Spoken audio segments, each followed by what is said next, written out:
वो छोटी सी स्लोप थी, लेकिन उस दिन मुझे समझ आया जब तुम्हारा फॉर्मूला गलत होता है, तुम्हारी नीयत सही होने के बावजूद किसी की ज़िंदगी चली जा सकती है। और उस वक़्त एक फ़ॉर्मूला जो मैंने स्कूल के बाद कभी यूज़ नहीं किया था, मेरी सबसे बड़ी ज़िम्मेदारी बन गया। मुझे बोला गया कि एक रैंप चाहिए, छोटी सी ही तो चढ़ाई है, वॉल की हाइट 3 फीट और ग्राउंड पे 4 फीट की जगह है। मैंने सोचा कि सिंपल सा ही तो है, रैंप डायगोनल जाएगा, तो चलो एक 7 फीट का ही एक बोर्ड कटवा लेते हैं रैंप के लिए। काम ख़त्म। मैं बोर्ड शॉप गया और 7 फीट का वुडन स्लोप कट करवा लिया। लेकिन जैसे ही मैं वुड उठा रहा था, मुझे वो सीन याद आया जो 2 महीने पहले देखा था।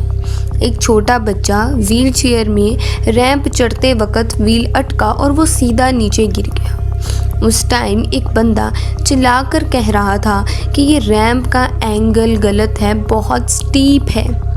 मेरा हाथ फ्रीज हो गया। मैं वुड पकड़कर सोचता रह गया। मैंने बोर्ड साइड पे रखा और पेपर पेंसिल उठाई।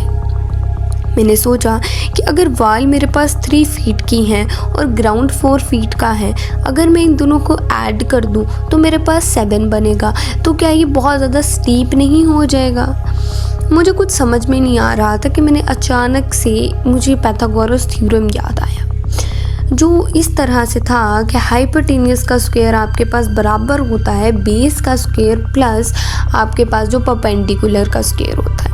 तो मैंने a square plus b square is equal to c square वाला फार्मूला लगाना शुरू कर दिया। तो मैंने जब सबसे पहले 3 का स्क्वायर लिया प्लस 4 का स्क्वायर लिया तो मेरे पास 9 प्लस 16 आ गया।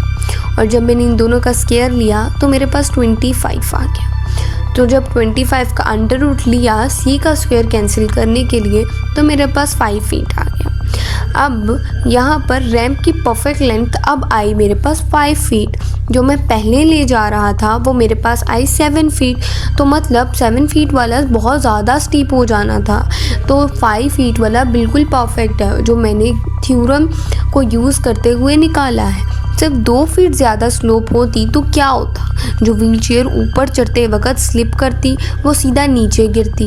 मैं इंजीनियर नहीं हूँ, मैं जीनियस भी नहीं हूँ, मैं सिर्फ वो बंदा हूँ जिसे उस दिन एक भूला हुआ फॉर्मूला याद आ गया। वो सिर्फ एक रैंप नहीं था, वो एक सफ़र था, छोटी सी चढ़ाई लेकिन बहुत बड़ा फ़र्क। तो 7 यहाँ पर मेरे पास बहुत स्टीप था, 5 परफेक्ट रहना था। जो मेरे पास सिनेरियो और कंडीशन वॉल की और ग्राउंड की थी। उस दिन मुझे समझ में आया कि कभी कभी ज़िंदगी का सबसे सीधा रास्ता होता है एक फार्मूला से निकला हुआ डायगोनल। तो यहाँ पर लाइफ में इस तरह के सिनेरियो में पाइथागोरस थ्योरम आपके लिए सबसे ज़्यादा हेल्पफुल होता है और ये आपको सिखाता है कि इस तरह की प्रॉब्लम्स को आप 1 मिनट में किस तरह से सॉल्व कर सकते हैं। If there is any problem you can ask me in the comment box. Thank you so much.